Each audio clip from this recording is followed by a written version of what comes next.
ज्ञान संसार का सबसे बड़ा धन है। यह वह शक्ति है जो अज्ञानता के अंधकार को मिटाकर व्यक्ति को प्रकाशमय जीवन की ओर अग्रसर करती है। यह कहानी एक छोटे से गांव के एक लड़के अंशु की है, जिसने अपने ज्ञान और जिज्ञासा के बल पर न केवल अपना बल्कि अपने पूरे गांव का भविष्य बदल दिया। भाग 1, अंशु का गांव और उसका जीवन।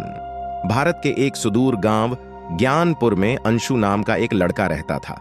गांव प्राकृतिक सौंदर्य से भरा था, लेकिन शिक्षा की दृष्टि से पिछड़ा हुआ था। यहाँ के लोग दिन रात मेहनत करते थे, परंतु उनकी आर्थिक स्थिति बहुत खराब थी। अंशु बचपन से ही बहुत जिज्ञासु था। वह अपने पिता के साथ खेतों में काम करता और मां के साथ घर के छोटे मोटे कामों में मदद करता, परंतु उसके मन में हर चीज के पीछे की वजह जानने की एक गहरी ललक थी। वह आसमान के तारों को देखकर सोचता कि ये कैसे चमकते हैं, खेतों में फसलों की पैदावार बढ़ाने के लिए क्या किया जा सकता है और गांव की समस्याओं का हल कैसे निकाला जाए।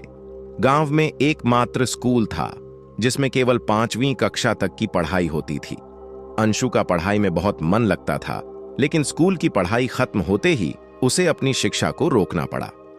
भाग 2, किताबों से हुई दोस्ती। अंशु के गांव में एक बूढ़े आदमी मास्टर जी का घर था। मास्टर जी एक सेवानिवृत्त शिक्षक थे, जिनके पास ढेर सारी किताबें थीं। एक दिन अंशु उनसे मिलने गया और उनकी किताबों को देखकर आश्चर्यचकित हो गया। उसने मास्टर जी से पूछा, क्या मैं इन किताबों को पढ़ सकता हूं? मास्टर जी ने मुस्कुराते हुए कहा, बिल्कुल, परंतु हर किताब को पूरे मन से पढ़ना और जो समझ न आए मुझसे पूछना। उस दिन से अंशु की जिंदगी बदलने लगी। वह हर दिन मास्टर जी के घर जाकर नई नई किताबें पढ़ता। उसने विज्ञान, गणित और इतिहास के बारे में बहुत कुछ सीखा। किताबें उसके लिए एक नई दुनिया के दरवाजे खोल रही थीं। भाग 3, गांव की समस्याओं को समझना। अंशु ने महसूस किया कि उसके गांव में सबसे बड़ी समस्या अशिक्षा है।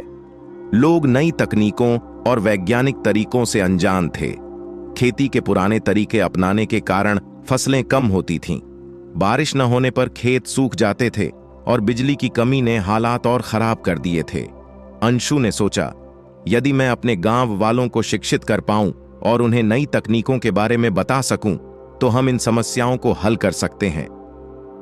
भाग 4, ज्ञान के बल पर बदलाव की शुरुआत। अंशु ने मास्टर जी की मदद से एक योजना बनाई। उसने गांव में शाम के समय एक छोटा सा पाठशाला शुरू किया। शुरुआत में कुछ ही लोग आए, लेकिन अंशु ने धैर्य नहीं खोया। वह गांव वालों को खेती में नई तकनीकों के फायदे समझाने लगा।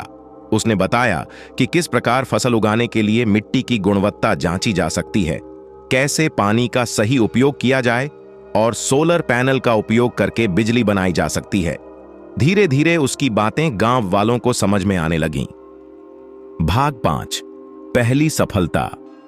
अंशु ने गांव में एक छोटा सोलर पैनल लगाने का प्रस्ताव रखा। गांव के कुछ बुजुर्गों ने विरोध किया, लेकिन अंशु ने अपने तर्कों से उन्हें मना लिया।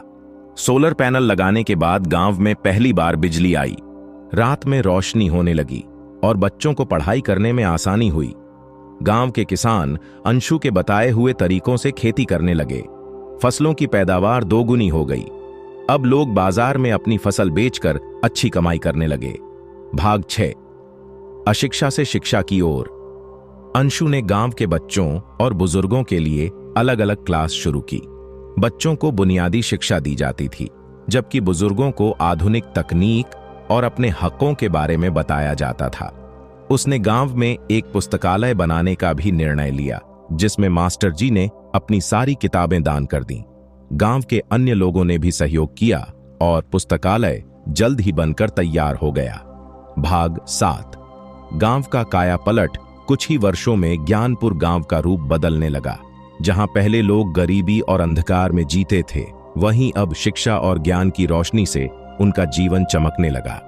सरकार ने भी गांव के विकास को देखकर वहां स्कूल और एक छोटा सा विज्ञान केंद्र खोलने का फैसला किया। अंशु को राज्य स्तर पर सम्मानित किया गया और उसकी कहानी कई जगहों पर प्रेरणा का स्रोत बन गई। भाग 8, ज्ञान की शक्ति का संदेश। अंशु ने अपने जीवन के अनुभवों से यह सीखा और सिखाया कि ज्ञान के बल पर असंभव को संभव बनाया जा सकता है। उसके प्रयासों ने साबित कर दिया कि यदि एक व्यक्ति ठान ले तो वह पूरे समाज को बदल सकता है। निष्कर्ष, ज्ञान की शक्ति एक ऐसी कहानी है जो हमें सिखाती है कि ज्ञान अंधकार को मिटाकर समाज को नई दिशा दे सकता है। यह कहानी हर उस व्यक्ति के लिए प्रेरणा है जो अपने प्रयासों से बदलाव लाना चाहता है